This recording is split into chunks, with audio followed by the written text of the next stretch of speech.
Selamat malam, Kaltim Headline Malam kembali hadir bersama saya, Rosby Rahma. Sejumlah informasi penting akan kami hadirkan untuk Anda dan berikut di antaranya. Kita awali Kaltim Headline Malam edisi kali ini. Musim liburan Natal dan Tahun Baru tidak semua instansi libur panjang, contohnya adalah tim Basarnas. Selama masa libur, pasukan para penolong kecelakaan laut, darat, dan udara ini malah harus siap siaga. Apel siaga SAR khusus Natal dan Tahun Baru digelar Kantor Pencarian dan Pertolongan Kelas A Balikpapan. Sebanyak 70 personel rescue disiagakan bersama peralatan SAR. Fokus patroli dan monitoring tim SAR adalah perairan Selat Makassar, Samarinda, dan perairan Kutai Timur. Tim SAR dengan sebutan Tim SAR Siaga Khusus Nataru itu bergerak sejak 18 Desember 2020 hingga 4 Januari 2021. Tantangan terbesar saat ini adalah cuaca yang tidak mendukung melakukan perjalanan laut dan darat. Baik, selamat pagi, salam sehat. Kaitan dengan pelaksanaan siaga SAR khusus Natal 2020 dan Tahun Baru 2021, kami Badan Nasional Pencarian dan Pertolongan, khususnya Kantor Pencarian dan Pertolongan Kelas A Balikpapan, dalam hal ini untuk mendukung pelaksanaan siaga, kami menggerakkan baik personil maupun alut yang kami miliki. Untuk jumlah personil yang kami libatkan kurang lebih sekitar 70 orang, dan alut yang ada, baik itu yang ada di kantor SAR, di Posar maupun di unit serta KN dan rescue boat. Untuk pelaksanaan siaga SAR khusus ini, waktu yang dilaksanakan kurang lebih sekitar 18 hari dari mulai hari ini tanggal 18 Desember 2020 sampai dengan tanggal 4 Januari 2021. Selain apel bersama, tim SAR Siaga Khusus Nataru melakukan koordinasi dengan tim yang berada di Kutai Timur dan Samarinda. Karena selama masa pandemi COVID-19 semua tempat wisata harus ditutup, maka diharapkan kepada masyarakat untuk tidak mengisi acara Tahun Baru di tempat-tempat wisata. Tim Kaltim TV melaporkan.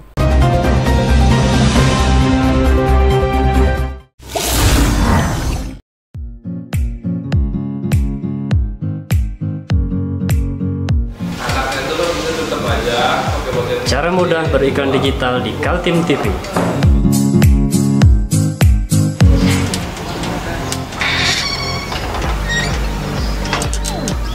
Yang pertama, jadilah sahabat Kaltim TV.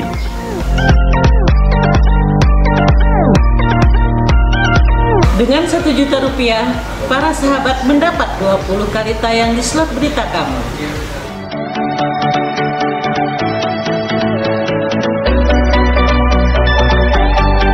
Dengan 20 detik, dapat menjangkau 20.000 penonton. Anda beruntung karena mendapat kesempatan perdana dari kami. Ayo jadilah sahabat Kaltim TV.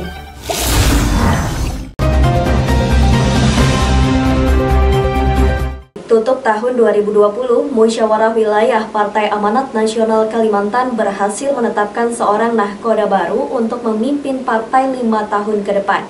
Sigit Wibowo dipilih secara bulat oleh tim formatur menggantikan Darlis Patalongi yang telah mengemban amanat selama 10 tahun. Suasana pandemi COVID-19 terasa dalam hajatan musyawarah wilayah Partai Amanat Nasional yang digelar di Ballroom Hotel Aston Samarinda. Peserta dibatasi hanya 50 orang di dalam ruang, sementara para simpatisan bisa menyaksikan secara virtual. Ketua Dewan Pengurus Pusat Zulkifli Hasan yang mengumumkan terpilihnya Sigit Wibowo menggantikan Darlis Patalongi. Sistem pemilihan ketua setelah melewati masa pendaftaran calon formatur di tingkat wilayah yang kemudian dibawa ke pengurus pusat. Bersama dengan Sigit Wibowo sebagai ketua DPW PAN Kaltim yang juga ketua tim formatur, didampingi Baharudin Demu dan Sofyan Zafar. Pesaing Sigit yakni Erwin Isharudin didaulat menjadi Majelis Pertimbangan Partai. Pertama begini, ini kan keputusan DPP dan memang musyul itu berbeda dari musyul-musyul sebelumnya. Kalau untuk tahun 2020 ini memang yang menentukan tim formatur dan ketua terpilih itu DPP. Nah, sebagai kader, selaku kader harus menghormati dan tunduk kepada apa yang diputuskan oleh DPP. Nah, begitu. Jadi ya ini keputusan DPP dan dihormati. Tidak boleh ada satupun kader di PAN, di Kaltim ini tidak tunduk kepada aturan yang sudah diputuskan oleh DPP. Harapannya Bang setelah terpilihnya ini sedikit Harapannya, pertama ini kan kalau harapannya insya Allah kami bersama dengan ketua terpilih ini kan pasti bahu-membahu bekerja sama dalam rangka untuk meningkatkan perolehan suara PAN di Kaltim. Dan saya kira insya Allah ya target kami harus naik. Sejumlah harapan muncul dari para kader-kader PAN, diantaranya berharap Sigit Wibowo yang kini Wakil Ketua DPRD Kaltim mampu menjadi lokomotif partai ke arah perubahan yang lebih baik. Selamat atas terpilihnya saudaraku Sigit Wibowo ST. Insya Allah kalau tidak ada arah pemerintah dia akan menjadi ketua DPRD Kaltim. Yang jelas harapan-harapan kami sebagai kader maupun sebagai pengurus sekaligus sebagai anggota DPRD Provinsi Kaltim agar supaya konsolidasi ditingkatkan. Untuk infrastruktur partai itu sangat dibutuhkan di masa-masa. Sementara Darlis Patolongi yang menjadi Ketua PAN selama 10 tahun diminta oleh Ketua Umum Zulkifli Hasan menjadi pengurus partai level pusat. Tim Kaltim TV Hardin melaporkan.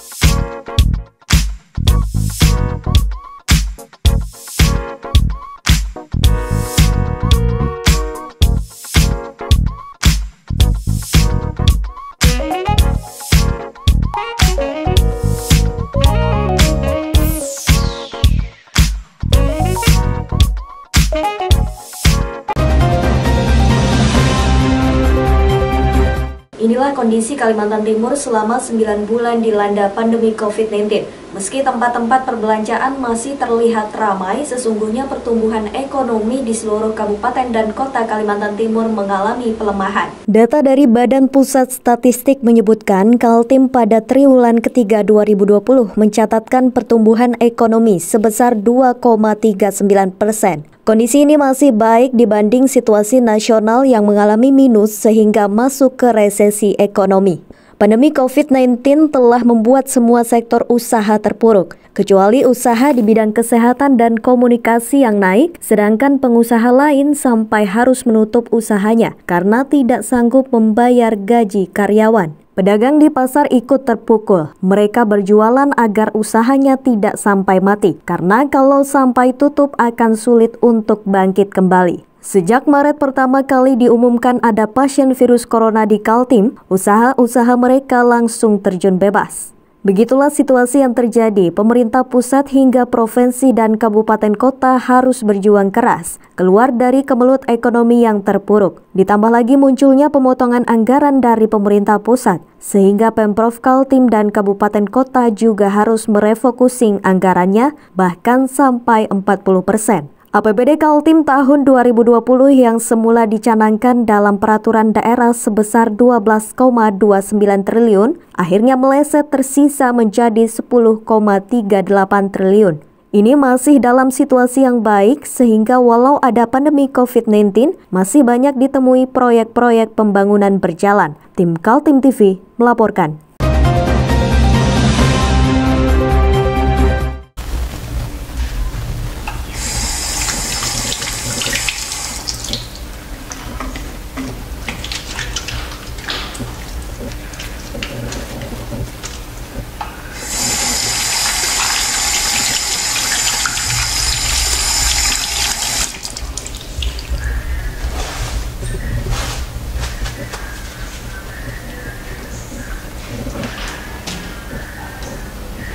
Meskipun di rumah saja, kita tetap selalu menjaga kesehatan, cuci tangan, menggunakan hand sanitizer.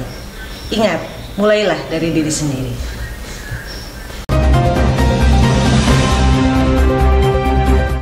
sudah 9 bulan virus corona menyebar di masyarakat Kalimantan Timur. Selama itu pula terjadi banyak perubahan dalam dinamika kehidupan. Anak-anak tidak lagi pergi ke sekolah, perkantoran ditutup, dan dunia usaha yang terpuruk. Warga Kaltim masih mengingat inilah momen pertama diumumkannya ada warga Kalimantan Timur terinfeksi virus corona. Tepatnya Rabu malam 18 Maret di depan kantor Gubernur Jalan Gajah Mada Samarinda. Gubernur Kaltim Isra Nur didampingi sejumlah pejabat termasuk Wali Kota Samarinda Syahri Jaang mengumumkan adanya pasien pertama virus corona di daerahnya. Saat itu Indonesia sudah mulai mencekam. Gencarnya pemberitaan media di berbagai penjuru dunia, terutama dari kota Wuhan, Tiongkok yang menjadi kota pertama datangnya virus, membuat semua negara menyusun kembali strategi pertahanannya, terutama dari serangan virus yang semula dijuluki nama virus Wuhan ini. Di Kalimantan Timur, sejak ada pasien pertama, Gubernur langsung menyatakan situasi KLB atau kejadian luar biasa. Mengikuti protokol KLB dibentuk juga Satuan Tugas Penanganan dan Percepatan Penyembuhan COVID-19. Dari tingkat pusat sampai provinsi dan kabupaten kota berada di bawah satu komando Satgas COVID-19. Pasien pertama virus corona adalah seorang perempuan yang mengakui baru melakukan perjalanan mengikuti sebuah seminar di Bogor.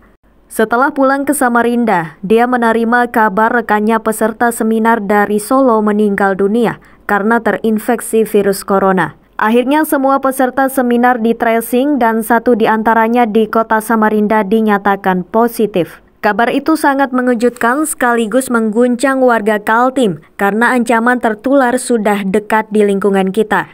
Pemerintah terlihat panik, masyarakat saling mencurigai.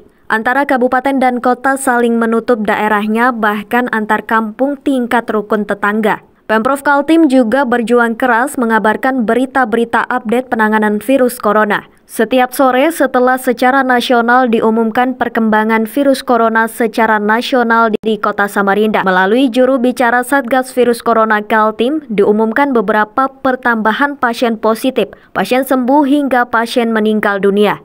Semua bergerak, Wali Kota Samarinda juga mengantisipasi adanya penolakan warga terhadap jenazah yang tertular virus corona. Pemerintah Kota Samarinda akhirnya secara cepat menyediakan lahan pemakaman di Desa Serayu Tanah Merah, Lempake, Samarinda Utara. Inilah pemakaman khusus bagi pasien virus corona yang meninggal dunia.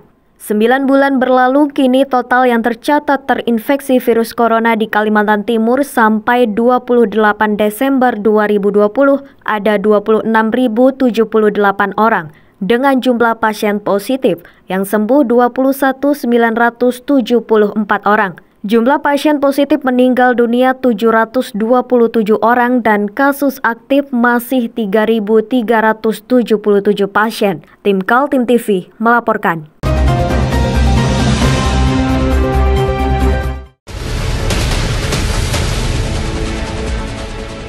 Mari kita memerangi virus corona dengan mematuhi imbauan pemerintah. Stay at home.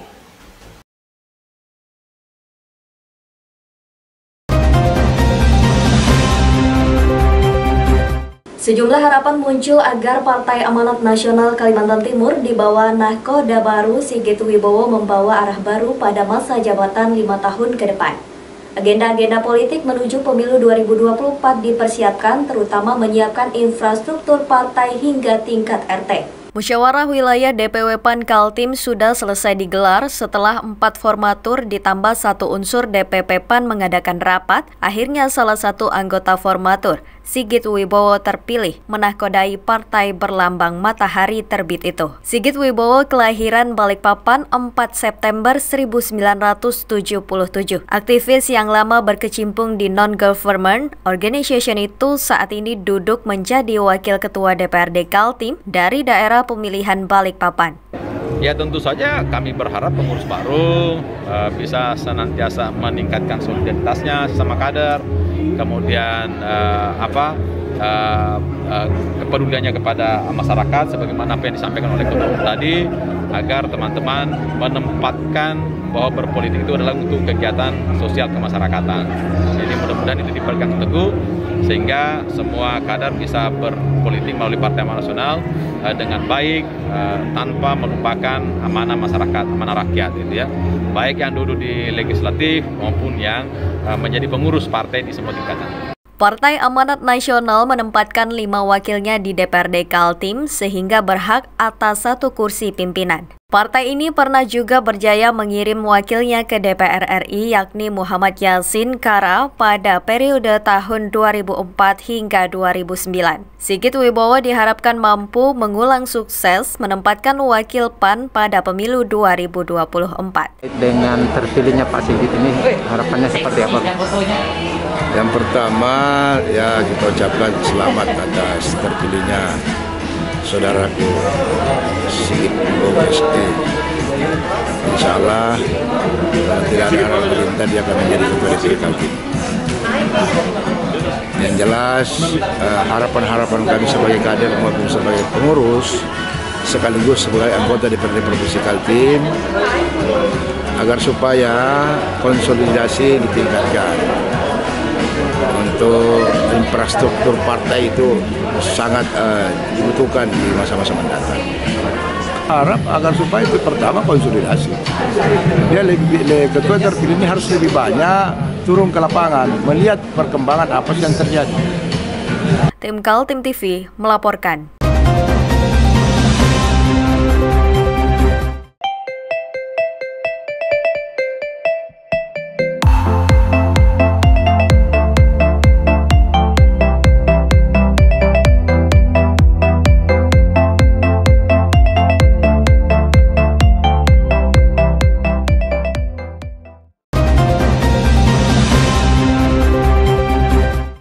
Ahmad Mujahid keberatan fotonya menjadi viral karena disebut sebagai jenazah anggota Laskar FPI yang meninggal tersenyum. Dia berharap polisi menangani kasus hoax tersebut dan mencari pelaku yang mengedit maupun menyebarkan fotonya di media sosial. Warga bernama Ahmad Mujahid yang fotonya viral itu ternyata seorang marbot di sebuah musola di Kota Tenggarong, Kabupaten Kutai Kartanegara. Dia juga menjadi guru mengaji sehingga dia sangat terkejut. Namanya dikait-kaitkan dengan Laskar FPI yang meninggal dunia akibat insiden baku tembak dengan aparat kepolisian beberapa waktu lalu. Karena keberatan dengan berita hoax itu, dia mengadu ke Mapores Kutai Kartanegara. Kita buat terima laporannya dan kita melakukan lidik berkaitan dengan pelaku yang mengedit dan memviralkan foto. Kepada wartawan yang menemuinya saat di Mapores Kutai Kartanegara, saksi korban Ahmad Mujahid menjelaskan kronologi hingga fotonya tersebar dan menjadi viral. Awalnya dia mengaku membuat foto selfie saja saat di dalam kamar dan kemudian memposting di grup WhatsApp pencinta dan pembela ulama di mana dirinya juga sebagai salah seorang membernya. Berikut adalah pernyataan Ahmad Mujahid di kantor polisi. Sebagai merasa dirugikan karena itu berakibat tidak baik keharmonisan bermasyarakat dan berkebangsaan. Kemarin kan itu ngirim ke WA grup. Sampai tulis apa di WA grup itu? Cuma sekedar untuk Bismillahirrahmanirrahim di atasnya cuma sekedar apa gurau-gurauan tadi artinya Bismillahirrahmanirrahim itu aja. Ya, itu aja. Di narasi lainnya nggak ada. Gurauan ada lain tidak menyangka sama sekali seperti ini, tidak mengira, tidak sadar seperti ini, tidak ada tujuan motif lain selain daripada seperti yang dijelaskan Bapak tadi. Yang foto siapa? Yang foto selfie saya sendiri. Oh, foto selfie ya, foto selfie. Itu di dalam kamar ya? Dalam rumah. Di dalam rumah sampai. Dalam kamar, dalam rumah kecil. Saya tugas saya jadi imam rawatib di Langgar. Di tempat teman saya juga saya jelaskan juga kan masalah itu sudah. Oh, sehari-harinya sebagai apa Ahmad dengan postingan seperti ini? Jelas terganggu, makanya saya hampir tapi betul Pak juga. Ada rasa ketakutan nggak ketika? Bukan masa khawatir ini bisa dosa besar ini Pak, ini kan menyangkut merugikan orang banyak. Bohongi orang lah. Bohongi publik kan uang kan.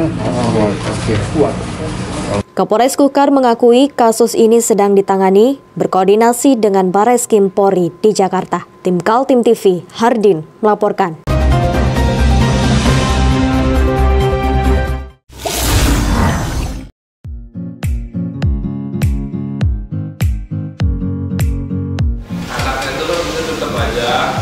Cara mudah beriklan digital di Kaltim TV.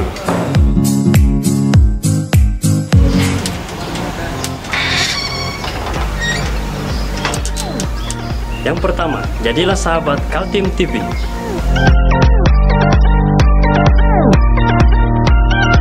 Dengan Rp1.000.000, para sahabat mendapat 20 kali tayang di slot berita kamu.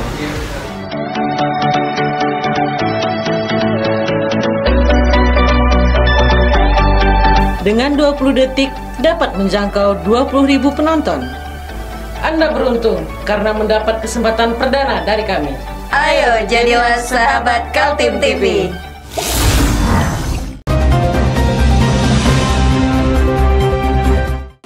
Demikian Kaltim Hadir Malam edisi kali ini. Informasi lainnya dapat Anda simak melalui situs website kami www.kaltim.tv, channel YouTube dan fanpage Facebook Kaltim TV. Jangan lupa untuk selalu patuhi protokol kesehatan, tapi aku lupa ngucapinnya, bentar. Kami seluruh kerabat kerja yang bertugas mengucapkan selamat tahun baru 2021 gitu ya, dan tetap patuhi protokol kesehatan. Ulang. Demikian Kaltim Headline Malam edisi kali ini. Informasi lainnya dapat Anda simak melalui situs website kami www.kaltim.tv, channel YouTube dan fanpage Facebook Kaltim TV. Kami dan seluruh kerabat kerja yang bertugas mengucapkan selamat tahun baru 2021 dan tetap patuhi protokol kesehatan.